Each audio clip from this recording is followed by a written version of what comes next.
Hello, everybody, and welcome to Taking Control, the ADHD podcast on True Story FM. I'm Pete Wright, and I'm here with Nikki Kinzer. Hello, everyone. Hello, Pete Wright. Nikki, today's conversation is a long time coming. Yes. A long Since time. November of 2020. Was that it? November? Well, that's when we first met her. Yes. Yes. And then the world happened. Yeah. And we had to shake some things up, and I am just so excited to have our guest back on the show with us today to share a bit of her experience in a fascinating time and place in which we live. Before we do that, head over to takecontroladhd.com to get to know us a little bit better. You can listen to the show right there on the website or subscribe to the mailing list, and we'll send you an email each time a new episode is released. You can connect with us on Twitter or Facebook at Take Control ADHD. And if this show has ever touched you or help you make a change in your life for the better with ADHD, if you've ever found that you understand your own relationship with your ADHD in a new way, we invite you to consider supporting the show directly through Patreon. Patreon is listener-supported podcasting. With a few dollars a month, you can help guarantee that we continue to grow this show, have fantastic guests, add new features, and invest more heavily in our community. Visit patreon.com/theADHD podcast to sign up today. And I have to say, we welcome our new members. Our membership is on a bit of a run. We're growing right now, and I'm so excited about it and petrified. We just released our ADHD resource library, and that was our last tier. And then I am on deck for a new tier. As soon as we hit this new goal, I think we have less than 20 members to set our goal, and Pete's going to be doing a new podcast, a new tech-related ADHD podcast, and I'm nervous about it. It's going to be members only, not even available at all to the public, and it's coming. So if you're interested in that, if you want to support development of that show, a second ADHD podcast with Pete. I'm speaking about Pete in the third person as if he's a different guy. It's kind of funny. He's actually me. And if you want to support that, Pete. Again, head over to patreon.com/theADHD podcast to set up, to help support podcast number 2. Pete number two. Pete 2. That guy has it in for him. Who knows what's coming down the pike. Any other news, old business, Nikki? Nope, we're good. I love hearing that. All right, let's get started.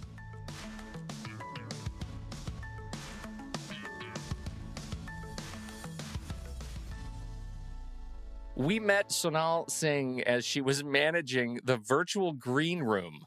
She was our host for the session, not last year, I guess, but it was the year before now at the CHAD International Conference on ADHD.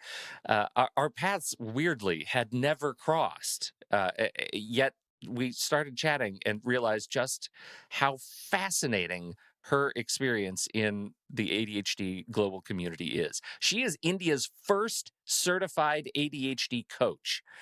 What would you do if you were in her shoes and you had the opportunity to teach all of those in your sphere about neurodivergence and executive function and the entire spectrum of ADHD who had not experienced it, who didn't know what they were living through? I think that is amazing. Of course, Sonal is doing much of her work with the international audience from her home in Delhi, and we certainly don't want to set her up as an ADHD savior for the entire country. We don't want to do that. That's might be too much for her to shoulder, but we do think hearing of her experience in this place and time can give us a fascinating insight into the development of ADHD awareness as a culture and might just help you have those conversations with your own. Sonal Singh, welcome to the ADHD podcast.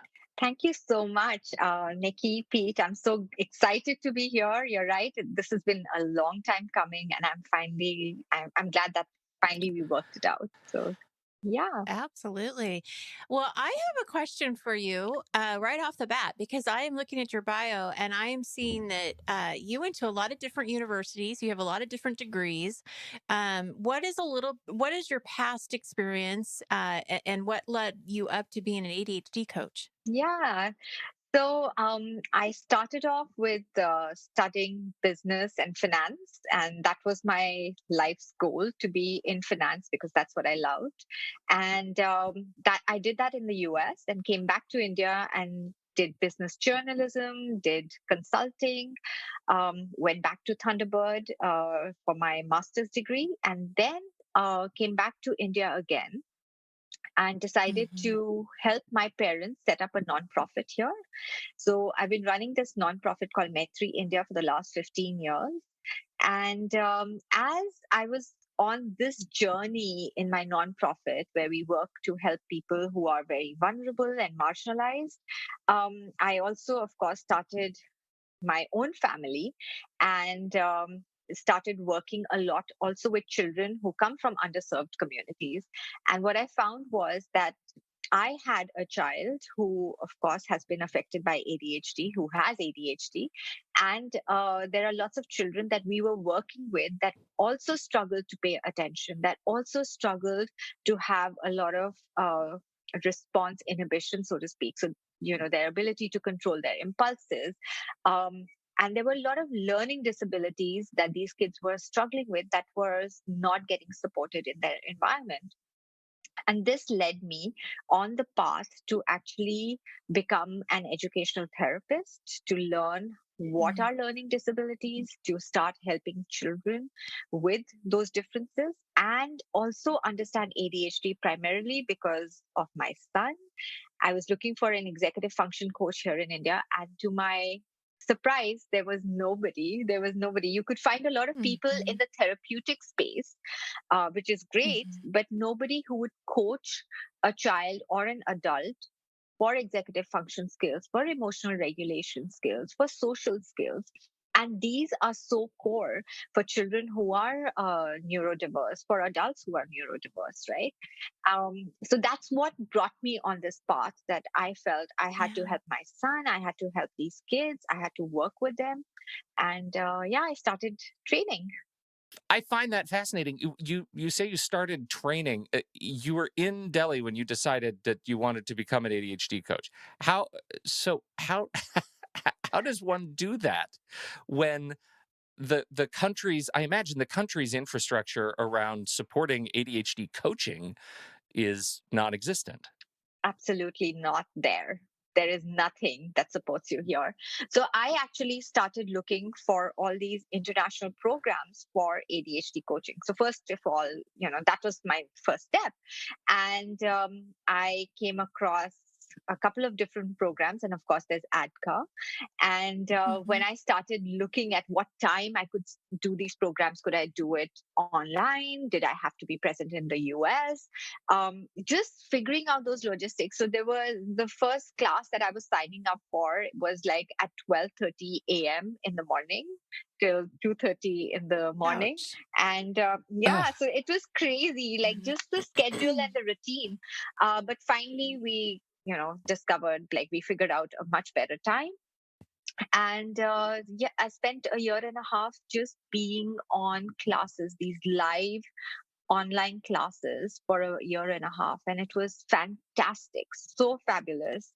um, and the training process was so fun, and I learned so much about myself. That was the other thing, right? As a parent to a child Mm-hmm. with ADHD, you realize that there's so much about yourself that you probably did not figure out, especially living in India. I realized that there were sections of ADHD, challenges, or people, the kind of behaviors, the kind of ways that you are in, uh, depicted me clearly. Like, that's who I was, and I found myself in on those pages, in those words. So that was a really Mm-hmm. interesting experience. Was it difficult to get your son diagnosed? Extremely tough.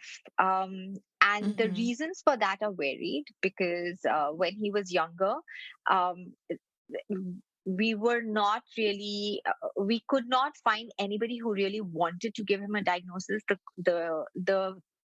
The philosophy in India is, for a large number of kids, that you don't want to label the child. So therefore, many people, many doctors can be absolutely averse to giving you a diagnosis. Yeah, I want to clarify that. What do you? They don't want to label the Yes, kids. Like, talk more about that because the difference between a label and a diagnosis is I guess should not be so fuzzy. Absolutely. So I think there is so much stigma in India around ADHD, around autism, around learning differences, that the community that supports or does these diagnoses very often will not actually label children if, until and unless the child is very extremely clear on that diagnosis. So in my son's case, we were not sure what exactly was it that he was struggling with. So was it learning differences? Was it, was it that he's on the spectrum? Was it that he has ADHD? It's only when he was 9 years old, and I took him to New York because we still didn't know what was going on, and it was such a frustrating experience that we finally got a diagnosis that he has ADHD and he has a learning disability. You had to come to New York to get it. I had to come to New York. That's not to say one could not get it here if I had really, really pushed hard, but everybody would continuously give me no answers, or maybe he's on the spectrum, maybe he has, actually ADHD was never really even talked of, and nobody really discussed that he needed support with executive function skills. Emotional regulation skills was something that we were working on, but there were all these little dark spaces that you did not that I was not really supported or told about. That how do I really help him? How do I get him access to the services that he needs? Till we had this very and this was his second assessment, a very detailed assessment in the US. Before that, he'd been assessed 3 times here in India and in the US. And that's when we clearly got a diagnosis that he has ADHD. Hmm. And this is not a unique experience. That's the other interesting thing. Yeah. There are so many kids over here that do not get diagnosed that easily, and even if they get diagnosed, they don't get the adequate support that they need. I work a lot with adults with ADHD, young adults with ADHD, Hmm. and many of them have recently been diagnosed rather than being diagnosed much earlier in their life, because either the Hmm. parents didn't want to take them and get them those kinds of sort of services, or it was that there was just no understanding, and many kids and many young adults have also been diagnosed with anxiety or depression instead of ADHD. So a lot of Yes. misdiagnosis as well. I can see that because that happens here, especially with women and young girls. I know with my own daughter, I had a hard time Hmm. getting diagnosed, and I can't imagine how difficult it would be when it's not really even thought of, in India. Like it's not even something that's on their radar necessarily. It's got to be really difficult. So you work with young adults, Yes. right? Or I mean, with adults with ADHD. Do you also work with children too, or? So I work with anybody above the age of 12, and I work Hmm. a lot with parents of children with ADHD or any other executive function, emotional regulation challenges. And of course, I work directly with teenagers and young adults and everybody else, the general Hmm. population. Hmm. I wonder if you could reflect a minute on what it's like helping people make that transition from living in a place where ADHD is not a generally broadly accepted diagnosis to realizing through their work with you that not only should it be, but they have it, they live with it. What is it like to experience that with people? It's been such an interesting experience, honestly. So, yes, I work with a lot of young adults, like I said, who've either been recently diagnosed or they suspect that they have ADHD. So, it could be either one of those issues. And many times they come to me because they are struggling with your, typical executive function challenges, or they're struggling with emotional regulation. And it is having such a deep impact in their lives, whether it's in their academic life or in their work life, whatever spaces that they are active in.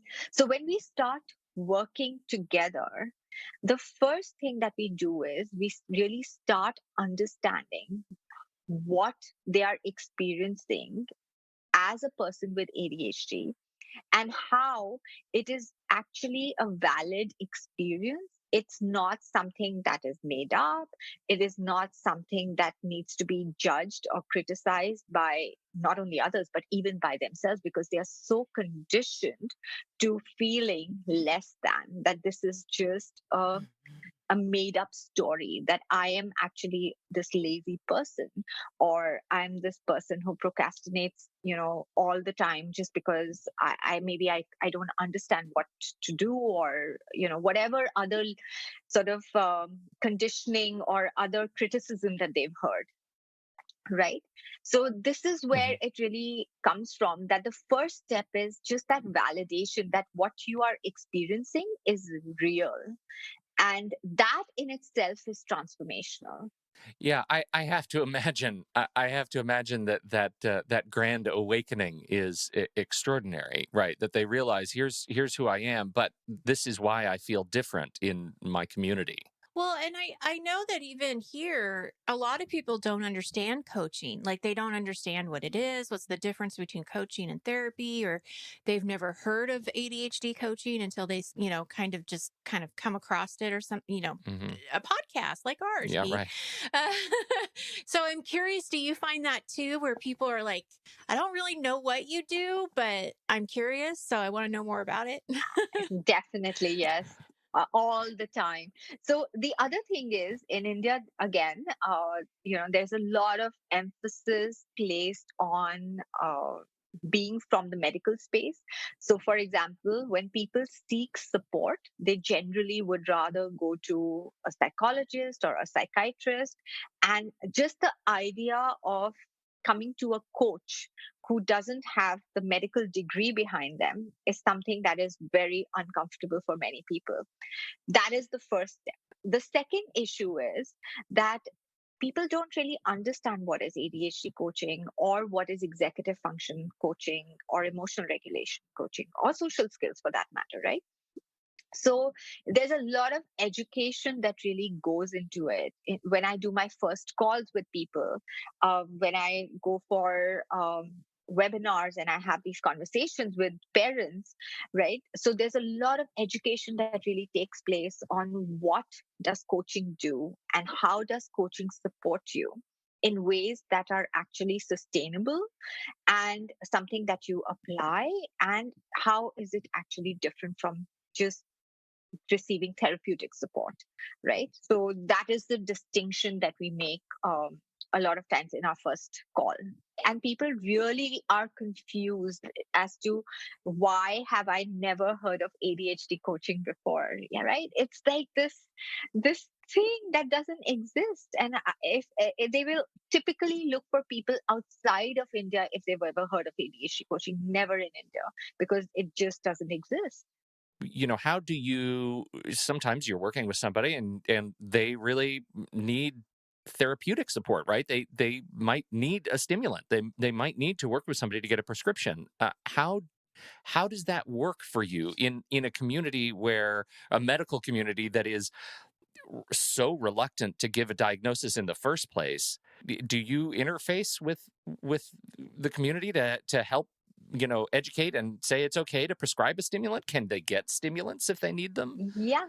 So now there are more and more doctors in certain spaces who are absolutely, doing these sorts of assessments and the diagnosis as well for people. It's increasingly happening, especially also for young adults and for children.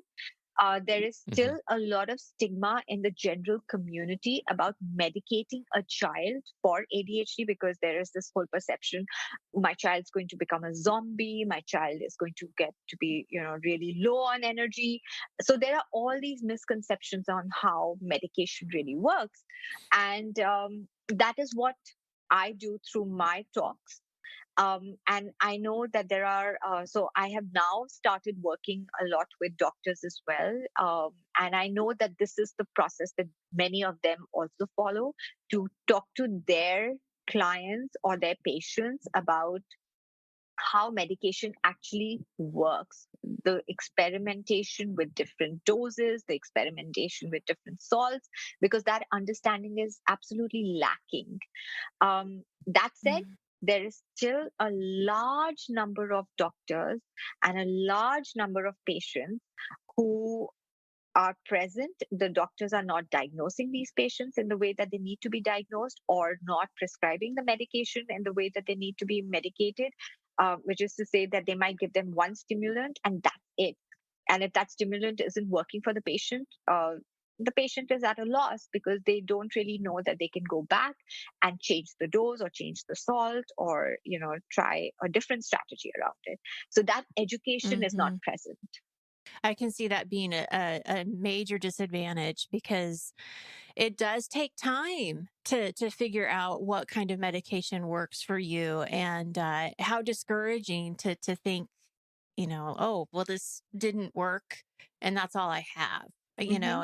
It's so you're spreading that word, I'm sure, when you're talking to clients to talk to them more about their options and their doctors, I would assume. Yeah, I have to imagine there's this like training about the language to use with your doctor. Yeah, Like, how do right. you communicate with people who are reluctant? How do you begin that process? Like, I'm making some assumptions here that's part of your coaching is to learn, the language and how to use it. Yeah, I'm actually just now starting to understand a lot more about how to work with doctors, and the lockdown hasn't helped in this process, of course.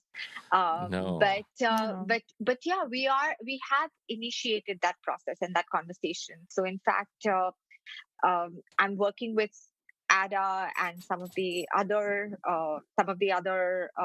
coaches in South Asia and Hmm. in Australia, to see if we can put together a program just specifically targeting doctors, the medical fraternity, psychologists, to communicate to them about how to work with the broader population that is not able to Hmm. access their services for variety of reasons, right?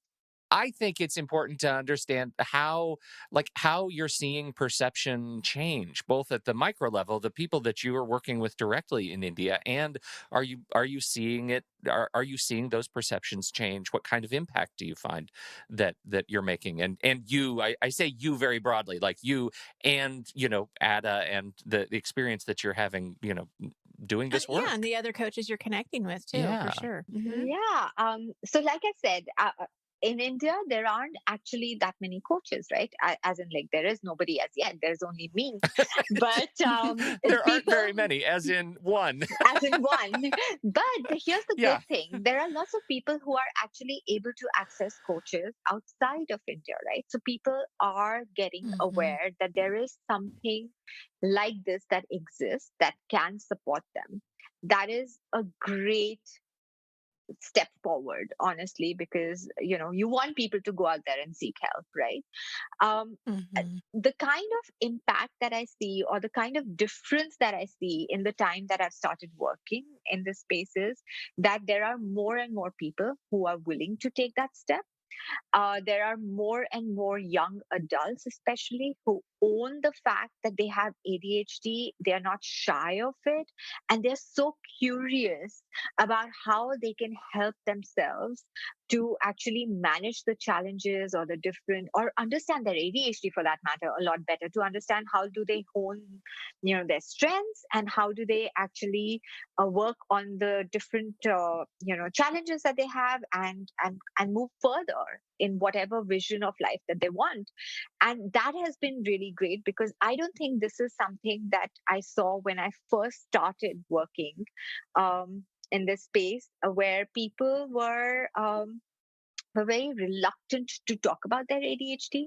They were very reluctant to talk about it to other people. So we talk a lot around advocating for yourself, and being able to, understand and judge what are the spaces that you need to actually talk to people about your ADHD. So that has been really a great thing.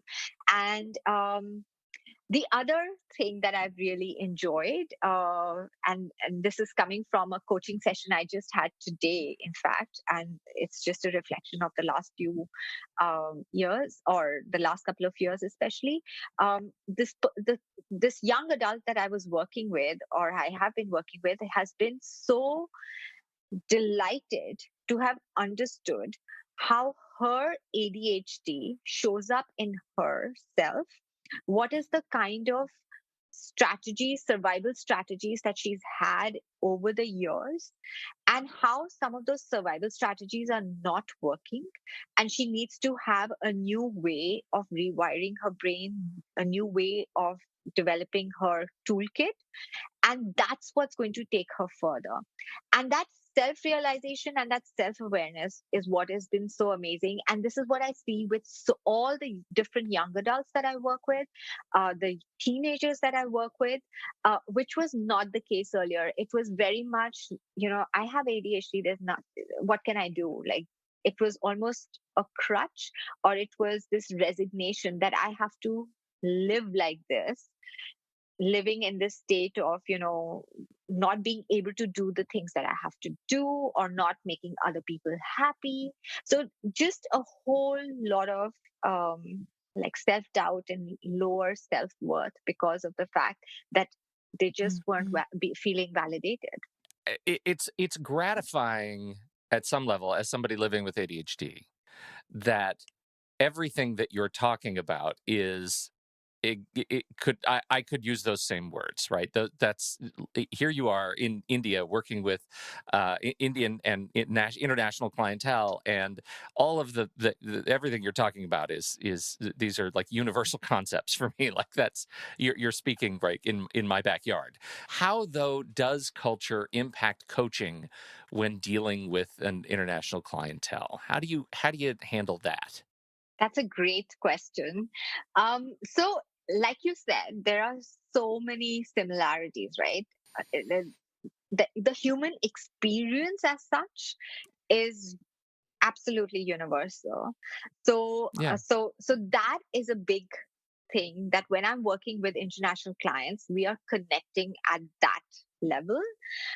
There are, of Mhm. course, cultural differences. So, for example, the way somebody in India experiences ADHD within their families, there's a lot of lack of support, there's a lot of stigma attached.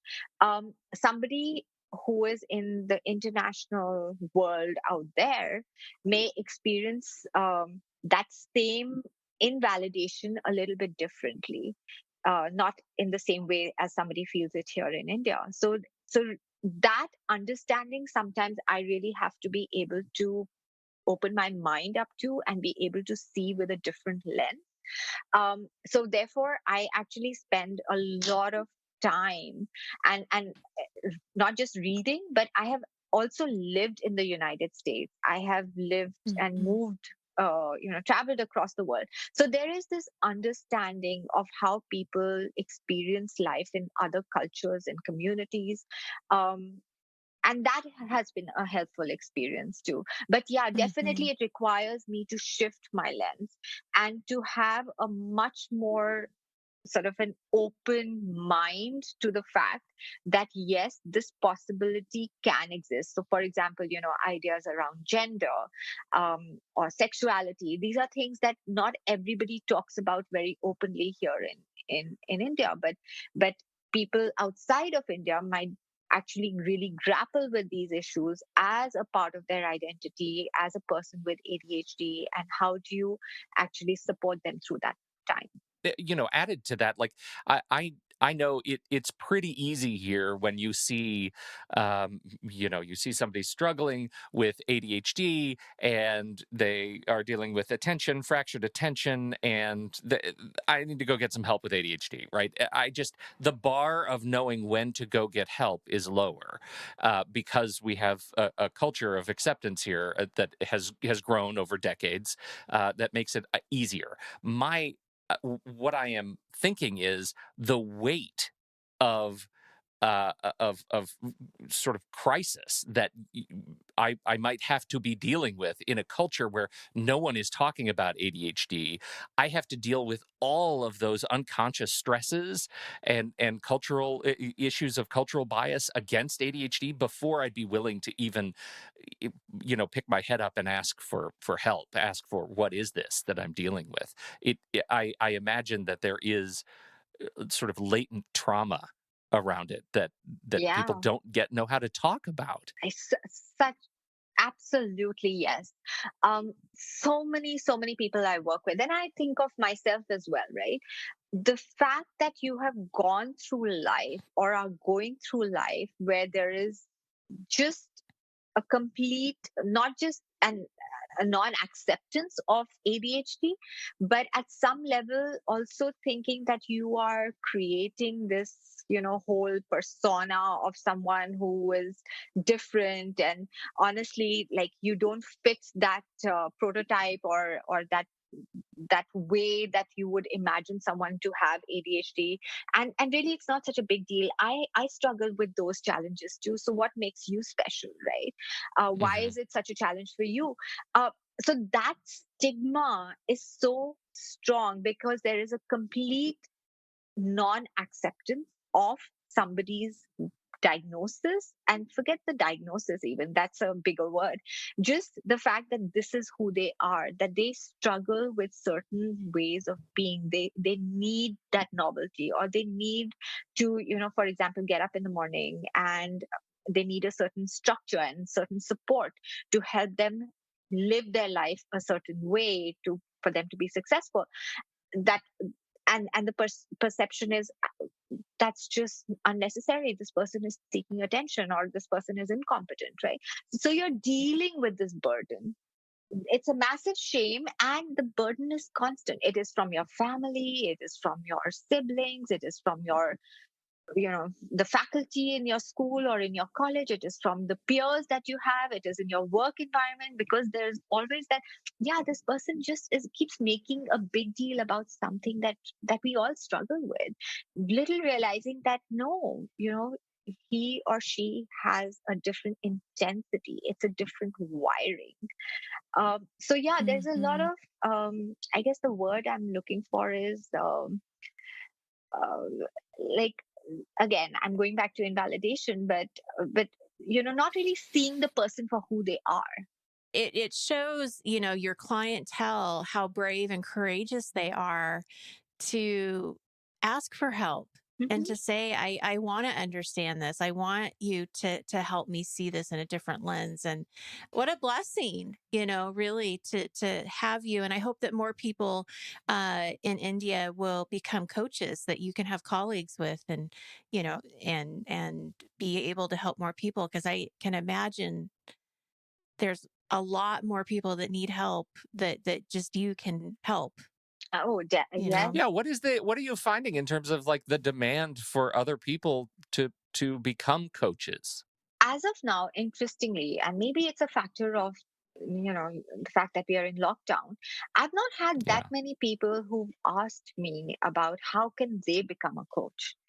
As of now, Mhm. whenever I interact with people, mostly it has been, how do I get help? What is the way that you can help me? Um, and if you can't help me, where else can I seek help outside of India if it's not here? Hmm. But strangely, as of now, because I think this whole notion of ADHD coaching is so new, and Mhm. just to bring that conversation in for people who are in the ADHD sort of little spheres, still has to start to take place. So for example, I had started a peer support group for Indian young adults. And we had such little uptake because people were reluctant to kind of be part of a peer support group, which was meeting in person. They didn't really know what to expect, how to interact, and what to expect from it, honestly. It's Mhm. taken us a while to get to a point where we have a peer support group for Indians outside of India, and they are very active. So slowly we are bringing, trying to bridge that gap where we have a space for global Indians or global South Asians, and Mm-hmm. everybody around the world can participate in that space, and then generate more conversation again about, how do you help your ADHD, and ADHD coaching is one of those things. As we get to wrapping up, that is, you've just landed on the thing that I think I'm most interested in, which is making that pivot for people, like for a group that does not accept ADHD, even if they're living with it, to make the turn and realize, oh, I need to be able to accept this for myself. My life will be improved just at the awareness of living with ADHD. What do you think it is that helps people make that transition? From whatever I've seen with my clients and whatever I've seen again with myself, the first and foremost is like that self awareness that this lived experience is real and I'm not making this up. What I'm Mm-hmm. feeling actually exists, right? And that is huge. And knowing that there are others who can support you on this journey, that you are not just walking in the dark without really understanding why you are the way you are, right?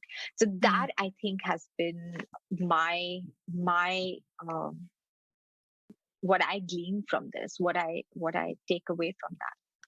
You're amazing. Yeah, so now that's just great. Yeah. If people want to learn more about your work, say they hear you on this podcast and they want to learn I would love to have my coach be the only certified ADHD coach in India. Where would they go?